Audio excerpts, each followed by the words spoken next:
So welcome to Jumbo IS and welcome to our lecture series called Daily MCQ Practice. In this lecture series, we cover a particular day's current affairs through a set of 4 to 5 MCQs. The idea behind this lecture series is to get you to revise your current affairs through the much needed MCQ practice. Current affairs form a very important portion of your prelims examination. At least 40 to 50% of the MCQs are directly or indirectly related to current affairs. Therefore, you need MCQ practice from the topic of current affairs, and this lecture series precisely aims at that. Now, 4 to 5 MCQs might seem like little effort, but these 4 to 5 MCQs, if covered on a daily basis, would add up to more than 1200 MCQs. And that too from the topic of current affairs alone. So make this lecture series a part of your daily routine because 1200 MCQs from the topic of current affairs are more than sufficient for your prelims examination. You don't have to worry about your current affairs portion while appearing for prelims examination, provided you have made this lecture series a daily habit of yours. All right, enough of the introduction. Let's straight away jump into the lecture, starting with question number 1. Consider the following statements regarding tsunami. A tsunami is a series of massive waves that arrive every 5 to 16 minutes. Okay? The tsunami is caused by very high wind speeds along with strong tidal force. The 2004 tsunami event was triggered by a massive earthquake of 9.1 magnitude off the coast of Sumatra, Indonesia. All right. Now see, December 26th marks 2024 marks the 20th anniversary of the terrible tragedy that struck 15 countries in the Indian Ocean region. That was the tsunami tragedy of 2004. Okay, it killed many people. More than 2 lakh people were affected by this. They were killed because of this terrible tragedy that affected the Indian Ocean countries, 15 Indian Ocean countries. So December 26, 2024 marks the 20th anniversary of this big mega event. Now, what is tsunami? Tsunami is a big wave that hits the coastline. Okay, tsunami basically is a Japanese word. Su means harbor. Okay, harbor means port where people live on the coastline.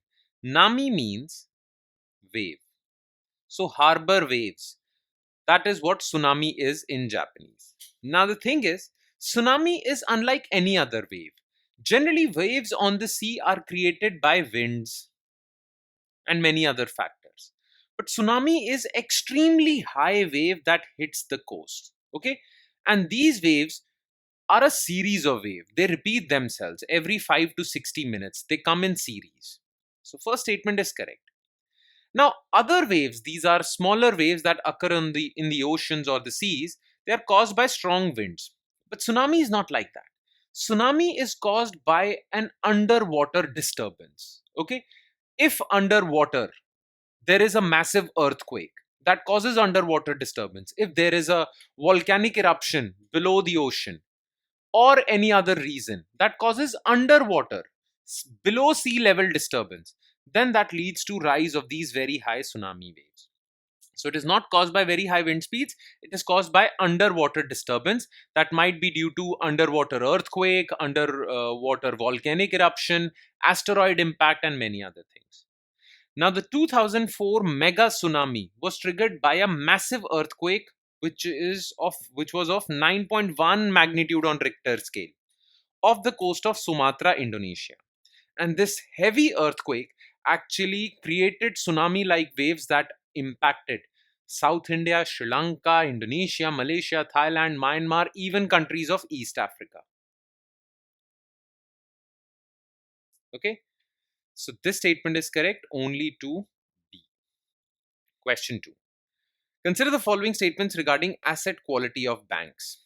Gross NPA ratio of scheduled commercial banks in India has declined in recent times. Slippage ratio measures new accretions to NPAs as a share of standard advances at the beginning of the year. As per the recent report from RBI, slippage ratio of private banks was higher than PSBs. Okay. So what is NPA ratio? So NPA ratio measures the non-performing assets. Okay, non-performing assets are bad loans. Loans given by banks that are not coming back, not being returned. Okay. Now, in the recent times, Indian banks have improved. Their gross NPA ratio has declined. So this is correct.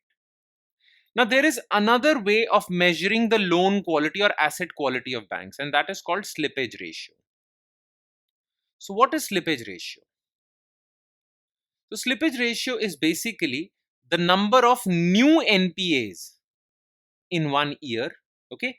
So, from January to December, how many new NPAs came? Then, at the beginning of the year, how many loans that bank had given, which is known as standard assets or standard advances. So, how many normal loans that were not basically NPAs, but how many normal loans were given by banks at the beginning of the year? Okay. So, up till the beginning of that year, how many outstanding loans were there? Multiplied by 100. So, NPA, so slippage ratio is basically how many new NPAs as a percentage of standard advances at the beginning of the year. This is also correct.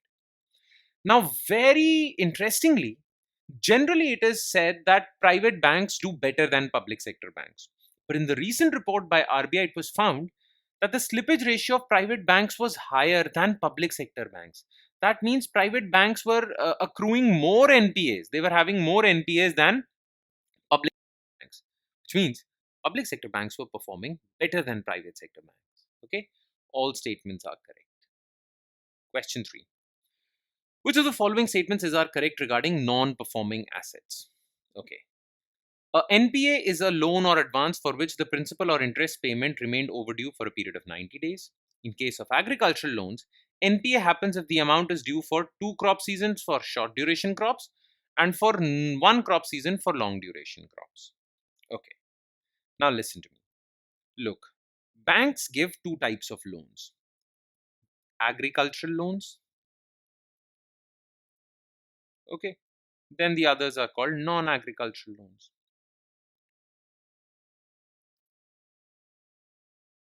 Now, in case of non agricultural loans, if you haven't been paying your installment to the bank for the loan you have taken, if you haven't been paying your installment for last 90 days or more, then your loan is categorized as NPA. Okay. So in case of non-agricultural loans, if your installment is pending for more than 90 days, 3 months, then you're an NPA. In case of agricultural loans, if you have taken a loan for short duration crop, your installment is pending for 2 cropping seasons, then you're an NPA. And if your loan is for long duration crop and the installment is pending for 1 crop season, then it is an NPA. So both statements are correct. Okay. Question 4. Consider the following statements regarding Suposhit Gram Panchayat Abhiyan. It aims to improve nutritional outcomes by strengthening nutrition related services and ensuring active community participation. Okay. A total of 1,000 Gram Panchayats will get 1 lakh under this scheme. Scheme was launched by PM Modi on December 26, 2024. Okay. So look, every year December 26, 2024 is celebrated as Veer Bal Divas to commemorate the sacrifice made by two Sahibzades, two sons of Guru Gobind Singh, against the Mughal governor Wazir Khan. Okay, so to commemorate their sacrifice, Veer Bal Divas is celebrated every year on December 26th since 2022. Now, on the occasion of 2024 Veer Bal Divas, Prime Minister Narendra Modi launched Suposhit Gram Panchayat Abhiyan.